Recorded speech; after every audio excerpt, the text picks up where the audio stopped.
sai cho cá là nó vậy còn chỉ có cá là chết cho cá là hoặc là sai cho cái chi nó ô chẳng có cơ rồi nó vậy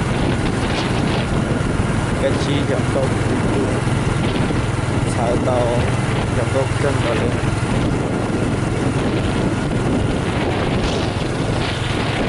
nhà tôi giá tôi xia nhà một thế mua cái chi thở lên nó bỏ đuổi cho cái chi thở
nói cái chim tàu luôn nó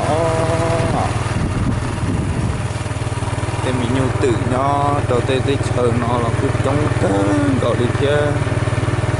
ô đúng vô đầu tiên xin nói ạ ô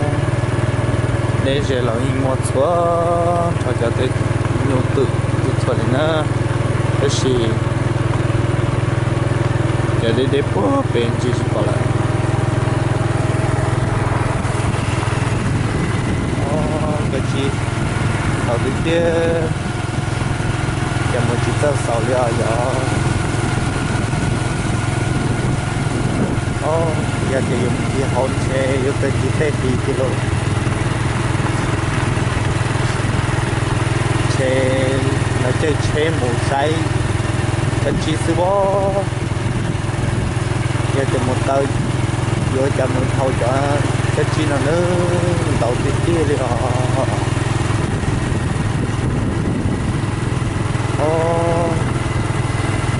là ta nói cái chị tàu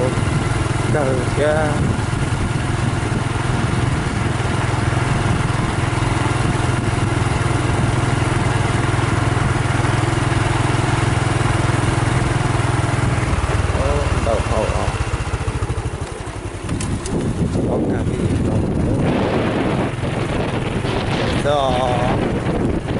saya tengok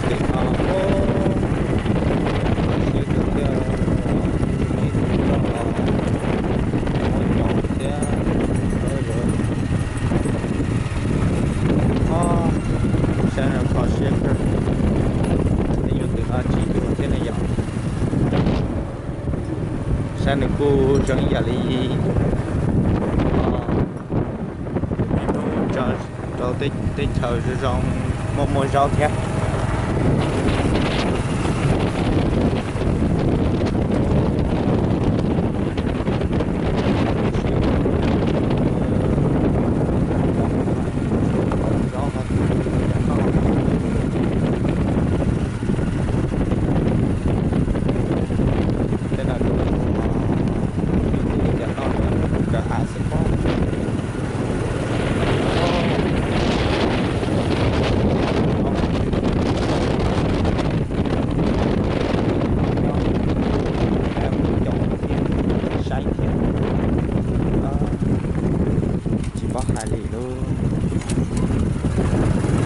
đầu tiên phải chờ một bữa sau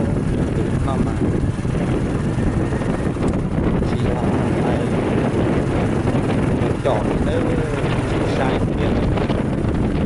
để chọn để để kia nó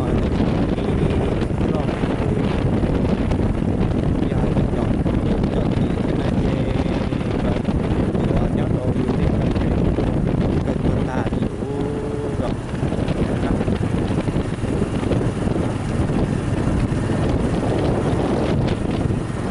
đó đủ thứ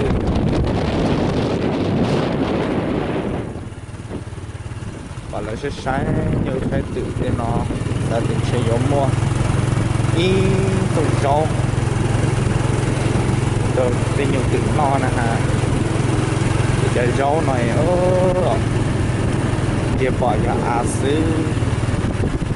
một lúc họ bón trò thì họ bón nhỏ trò chỉ muốn nhiều chọn nhiều tự chọn chứ tôi sẽ thọ nên nhiều tự nên nhau nói cái tận hay nên tôi sẽ sửa rồi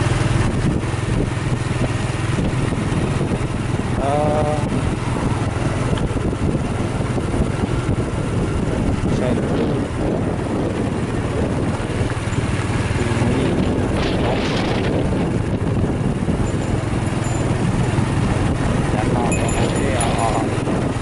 lại một ít trong rau nhé sẽ mà khó xía ba tên yêu từ nó tu xía thế rồi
sẽ nữa ở lại này có nhỏ gì thì nó sẽ nữa gì một vong bé to lò gì lẹ to sẽ nữa ạ một tàu tê nghe thế nó nữa một nó có một cái chế dụ một ở lên cái lũ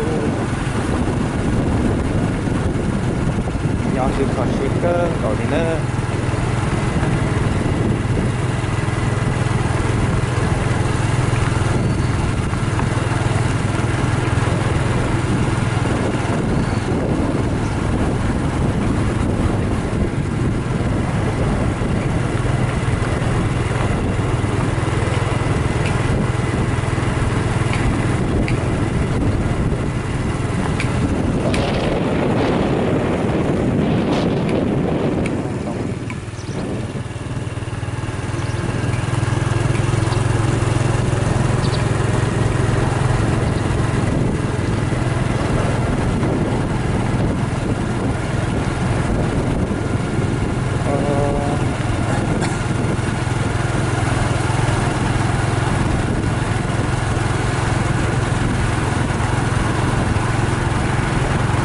tôi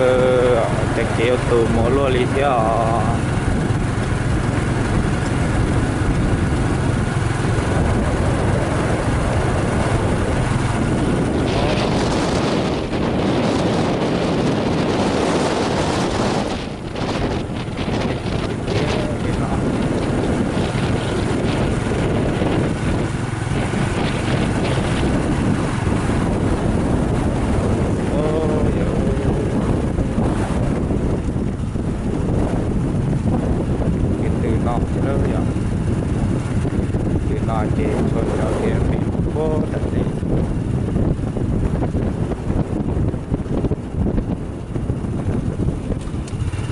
nó có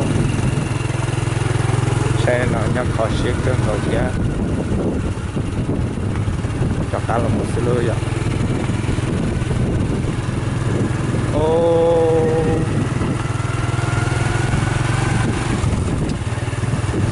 đã cơ rồi chứ